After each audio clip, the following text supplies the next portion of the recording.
This is Calamus Press, The Island of Dr. Moreau by H.G. Wells, narrated by Calamus Press, first published in 1896 by Heinemann in the UK and Stone and Kimball in the United States, now public domain and republished by Calamus Press. Chapter 3, The Strange Face. We left the cabin and found a man at the companion obstructing our way. He was standing on the ladder with his back to us, peering over the combing of the hatchway. He was, I could see, a misshapen man, short, broad, and clumsy, with a crooked back, a hairy neck, and a head sunk between his shoulders. He was dressed in dark blue serge and had peculiarly thick, coarse black hair.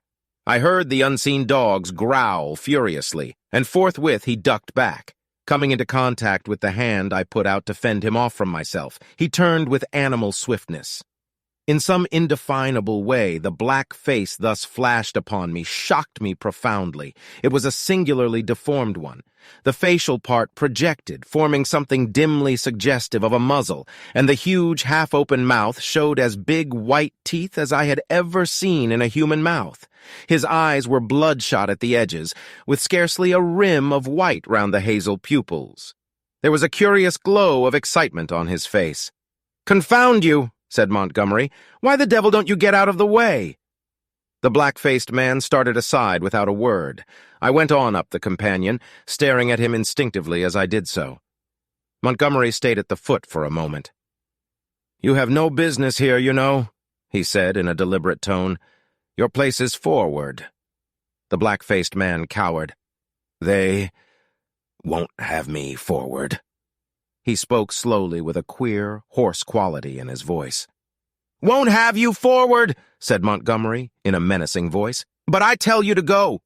He was on the brink of saying something further, then looked up at me suddenly and followed me up the ladder.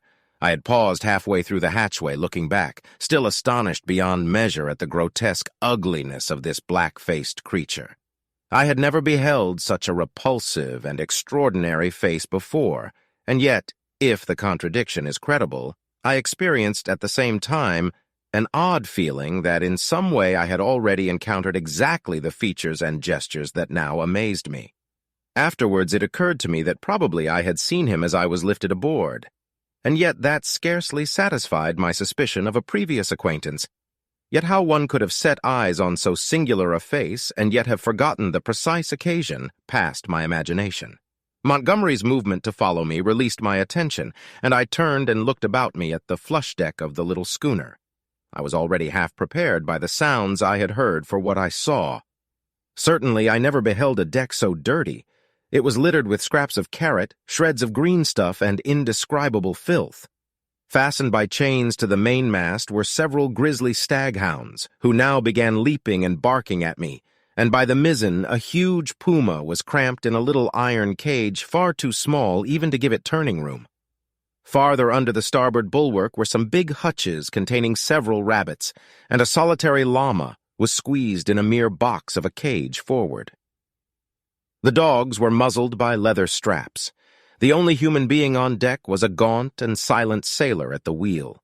The patched and dirty spankers were tense before the wind, and up aloft the little ship seemed to carry every sail she had. The sky was clear, the sun midway down the western sky. Long waves, capped by the breeze with froth, were running with us. We went past the steersman to the taffrail and saw the water come foaming under the stern and the bubbles go dancing and vanishing in her wake. I turned and surveyed the unsavoury length of the ship. "Is this an ocean menagerie?" said I. "Looks like it," said Montgomery. "What are these beasts for? Merchandise? Curios? Does the captain think he is going to sell them somewhere in the South Seas?" "It looks like it, doesn't it?" said Montgomery, and turned towards the wake again. Suddenly we heard a yelp and a volley of furious blasphemy from the companion hatchway, and the deformed man with the black face came up hurriedly. He was immediately followed by a heavy red-haired man in a white cap. At the sight of the former, the staghounds, who had all tired of barking at me by this time, became furiously excited, howling and leaping against their chains.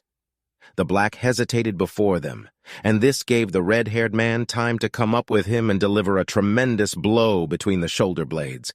The poor devil went down like a felled ox and rolled in the dirt among the furiously excited dogs.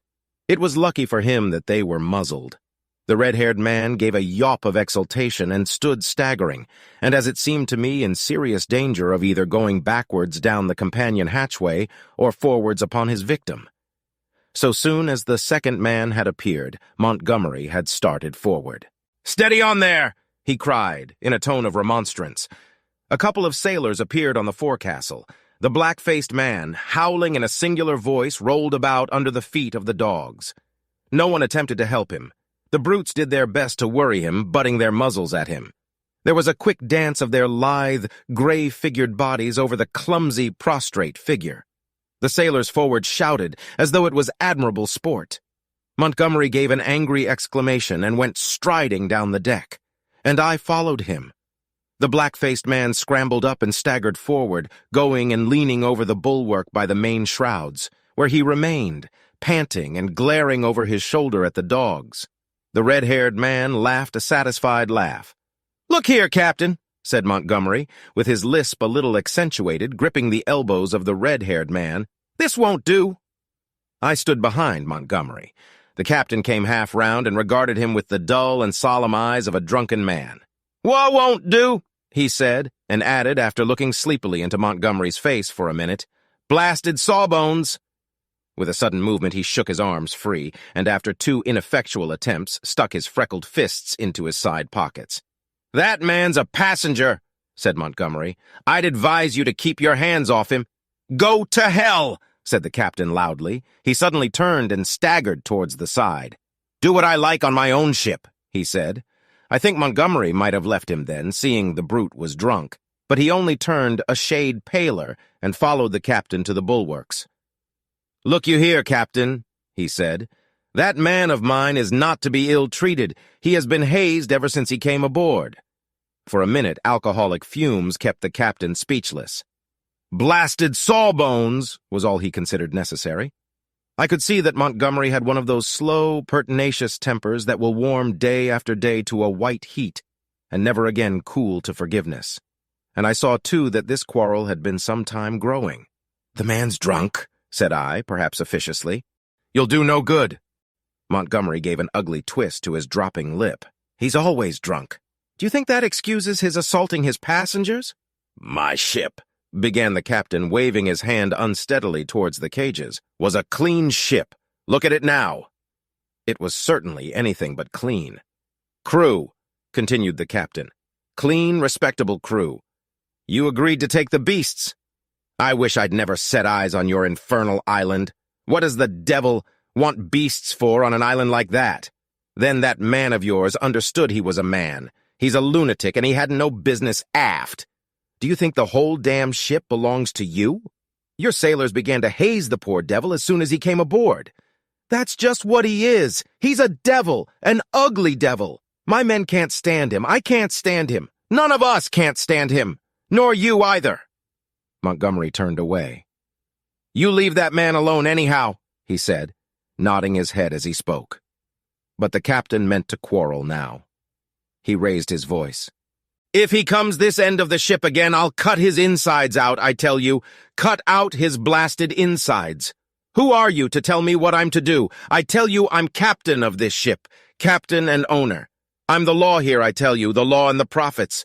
I bargained to take a man and his attendant to and from Arica and bring back some animals. I never bargained to carry a mad devil and a silly sawbones, Well, never mind what he called Montgomery. I saw the latter take a step forward and interposed. "He's drunk," said I. The captain began some abuse even fouler than the last. "Shut up," I said, turning on him sharply, for I had seen danger in Montgomery's white face. With that, I brought the downpour on myself. However, I was glad to avert what was uncommonly near a scuffle, even at the price of the captain's drunken ill will. I do not think I have ever heard quite so much vile language come in a continuous stream from any man's lips before, though I have frequented eccentric company enough.